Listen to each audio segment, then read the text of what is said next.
يا أيها الذين آمنوا لا تلهكم أموالكم ولا أولادكم عن ذكر الله ومن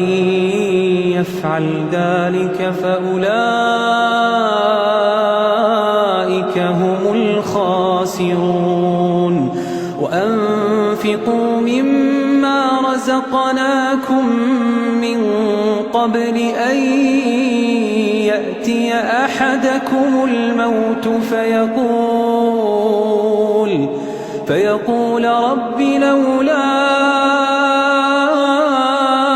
أخرتني إلى أجل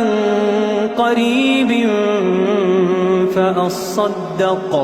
فأصدق وأكن من الصالحين ولن يؤخر الله نفسا إذا جاء